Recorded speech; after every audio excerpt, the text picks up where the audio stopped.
नमस्कार, आप सुन रहे हैं रेडियो V1 90.8 FM। और जैसा कि आप जानते हैं, आज 30 जनवरी पूरा भारत ही नहीं, पूरा विश्व राष्ट्रपिता महात्मा गांधी को याद कर रहा है।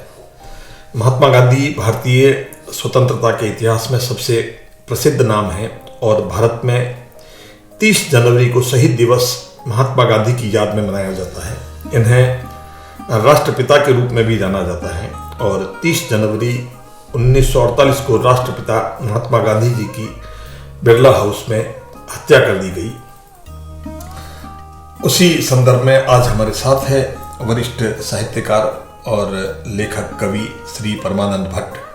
परमानंद भट्ट अपनी एक नई रचना के साथ हमारे स्टूडियो में है। सबसे पहले तो भट्ट साहब, आपका स्वागत है हमारे स्टूडियो में। नमस्कार जी। और आइए आपकी रचना से रूबरू होते हैं। Radio V1 90.8 FM voice of Jalore, आपने मुझे बुलाया, आपका बहुत बहुत आभार। मित्रों, ऐसा है कि ये 30 जनवरी 1948 प्रार्थना सभा में जाते हुए बिरला हाउस में वो महामानव गांधी और वो परिदृश्य जो सामने आता है, देखिए गांधी जी आ रहे हैं और नाथूराम गोडसे सामने आते हैं और सामने आके झुक के कहते बापू प्रणाम। और बापू प्रणाम कहने के बाद उनके सीने में गोलियां दाग देते हैं और हे राम कहते हुए वो महामानव मां भारती के चरणों में सो जाता है। विश्व इतिहास की पहली घटना जिसमें कोई हत्यारा सामने आके प्रणाम करके और फिर गोली दागता है। यह था गांधी जी का चरित्र, यह था गांधी जी के उस व्यक्तित्व की पराकाष्ठा, जहां दुश्मन भी उन्हें नमन करते थे। मैं ये कहता हूं कि 30 जनवरी 1948 को गांधी नहीं मरे थे। गांधी तो मर नहीं सकता, हाँ, लेकिन 30 जनवरी 1948 को इस देश में गरीबों का मसीहा मर गया था। वो व्यक्ति मर गया था जिसने कि इस देश में उस ठेठ जो नीचे बैठा हुआ आदमी है, उस पादान पे बैठा हुआ है, हरिजन बैठा हुआ है, दलित बैठा हुआ है, उसके बारे में सोचा था। वो विचार जो था कहीं न कहीं उसकी मौत हुई थी। तब मैंने लिखा था कि गरीब तो गांधी के साथ ही कभी का गोली खाकर मर चुका था। गरीब तो गांधी के साथ ही कभी का गोली खाकर मर चुका था और बाकी है उसकी लाश जो सड़ रही है। अब बाकी है उसकी लाश जो सड़ रही है और गरीब होने के कारणों की जांच हेतु, गरीब होने के कारणों की जांच हेतु तुम बहुत कर चुके हो इस लाश का पोस्टमार्टम। गरीब होने के कारणों की जांच हेतु तुम बहुत कर चुके हो इस लाश का पोस्टमार्टम। इससे पहले कि अट्टहास लगाते भूखे भेड़िए इसकी हड्डियां तक चबा जाए। इससे पहले कि अट्टहास लगाते भूखे भेड़िए इसकी हड्डियां तक चबा जाए, इसको गाड़ दो, इसको गाड़ दो या कहीं ले जाकर जला दो, और या फिर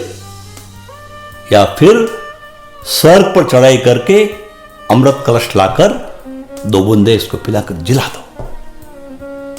वैसे गांधी तो जिंदा ही है, करोड़ों लोगों की आस्था में जीवित है। बिल्कुल गांधी जिंदा है, गांधी का पिता है और निश्चित रूप से गांधी कभी मर ही नहीं सकता, क्योंकि गांधी कोई व्यक्ति नहीं है, गांधी एक विचारधारा है और जन जन की आस्था में और इबादत में समाया हुआ है। हर एक की सांस उच्छ्वास में गांधी है। भारत की आत्मा गांधी है। बिल्कुल बिल्कुल बिल्कुल भारत की आत्मा गांधी। और आपने ठीक कहा, एक विचार है गांधी, विचार नहीं मरता कभी। एक मुक्तक देखिएगा जी, स्वागत उस विचार को दिया मैंने जी कि जुगनू चमचम करें भले ही जी, जुगनू चमचम करें भले ही रोशन धरा नहीं करते।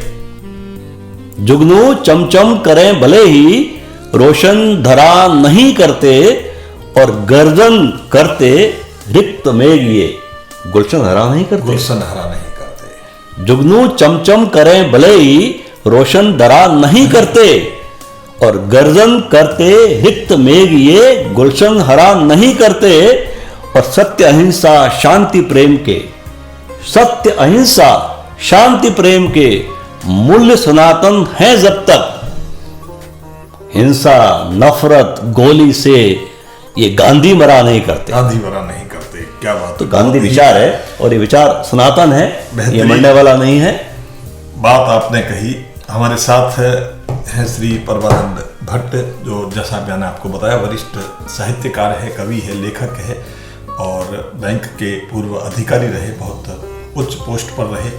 और जैसा कि आपने बताया, आज हम गांधी जी को याद कर रहे हैं। और एक पंक्ति जो गांधी जी को बड़ी प्रिय थी, जो भजन वो गाया करते थे, वैष्णव जंतो तेने कही जे पीर पराई जाने दे, पर दुखे उपकार करे तो ये मन अभिमान नाने दे।